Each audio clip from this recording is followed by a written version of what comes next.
दोस्तों नमस्कार। आशा है आप सभी अच्छे होंगे। आज का जो हमारा होम्योपैथिक टॉपिक है वो है नाक से बदबू का या सूंघने की शक्ति का नष्ट होना। नाक से बदबू आना या सूंघने की शक्ति का नष्ट होना, इसमें जो है होम्योपैथी में बहुत सारी दवाइयाँ हैं, लेकिन कुछ हम गिनी चुनी दवाइयों के बारे में ही बात करेंगे। पहली जो दवा है वो है मक्सौल। नाक से पीले या हरे रंग का श्लेष्मा का स्राव होता है और स्राव के लगने से कपड़े पर दाग हो जाते हैं। नाक से बदबूदार मवाद निकलता है। गर्म या बरसाती मौसम में रोग के लक्षणों में वृद्धि होती है। ऐसे लक्षणों में मक्सौल औषधि की 6, 12 या 30 की पोटेंसी बहुत ही लाभदायक होती है। इससे आप 2 बूंद सुबह, दोपहर और रात लेते रहें। इसे आप डायरेक्ट अपने जीभ पे भी ले सकते हैं या फिर आधे कप पानी में डाल के भी ले सकते हैं। अगर इस तरह की कोई परेशानी आपको होती है तो आपसे कृपया अनुरोध है कि आप अपने नज़दीकी किसी होम्योपैथिक डॉक्टर को दिखाएं। कैलीबाइक्रोम दूसरी दवा है वो है कैलीबाइक्रोम। नाक से बदबूदार गाढ़ा हरा पीला व सूत की तरह स्राव। नाक के पिछले भाग से नाक का स्राव गले के भीतर गिरता है। दोनों नासिकाओं के बीच के पर्दे पर जख्म हो जाता है। नाक के अंदर सूजन आ जाती है और सिर में दर्द रहता है। ऐसे लक्षणों में कैलीबाइक्रोम औषधि की 6 पोटेंसी को दिन में 4 से 5 बार या हर 2-2 घंटे पे या 3-3 घंटे पे लेते रहें। जब कम हो जाए तो इसके समय को बढ़ा दें। नाक से सूंघने की शक्ति का नष्ट होना, कभी कभी ऐसा होता है, बहुत सारे पैथोलॉजिकल रीजन्स हैं या फिर इन्फेक्टेड कुछ प्रॉब्लम्स हैं, कुछ इन्फेक्शन हो जाते हैं जिसकी वजह से नाक में सूंघने की शक्ति का नष्ट होना शुरू हो जाता है। पहली जो दवाई है वो है मेजेरियम। नाक सूख जाना, नाक के अंदरूनी भाग में छीलन होना और सूंघने की शक्ति का कम हो जाना आदि लक्षणों में मेजेरियम औषधि बहुत ही लाभकारी होती है।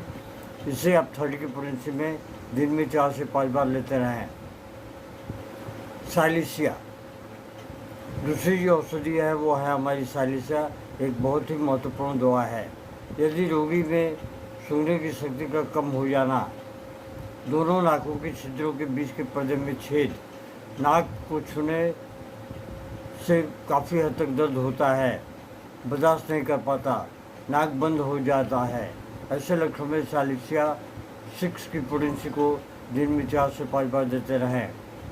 या फिर 6 अगर नहीं है तो आप 30 की पोटेंसी प्रयोग करें। पल्सेट्ला, नाक के अंदर श्लेष्मिक झिल्ली की सूजन, सूंघने की शक्ति का समाप्त हो जाना, नाक से गाढ़ा स्राव होता है। इस स्थिति में उपचार के लिए पल्सेट्ला औषधि 30 की पोटेंसी बहुत ही कारगर सिद्ध होती है। इसे आप दिन में 4 से 5 बार लेते रहें। अर्जेंटम नाइट्रिकम, यदि टाइफाइड बुखार के कारण रोगी की सूंघने की शक्ति कम हो गई हो तो अर्जेंटम नाइट्रिकम औषधि की 30 की पोटेंसी दिन में 4 से 5 बार देते रहें। नाक से तेज गंध आना, नाक से तेज गंध आने में पहली जो औषधि बनती है वो है बेलाडोना। थोड़ी सी भी गंध सहन नहीं कर पाता, विशेषकर उल्टी से आने वाले गंध से।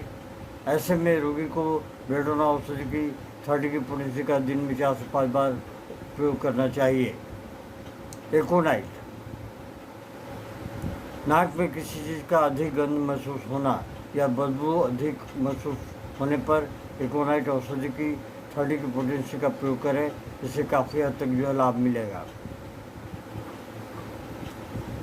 ग्रेफाइटिस के लक्षण कुछ इस प्रकार हैं। यदि कोई व्यक्ति फूलों या अन्य चीज़ों का गंध नहीं ले पाता हो तो उसे ग्रेफाइटिस औषधि की 30 की पोटेंसी दिन में 4 से 5 बार दें। उसे हर गंध जो है अच्छा लगेगा। आशा है ये छोटा सा वीडियो आपको पसंद आए तो आप इसे अपने प्रियजनों को अवश्य भेजें। जय हिंद, नमस्कार। Long live homoeopathy, long live एनीमैन।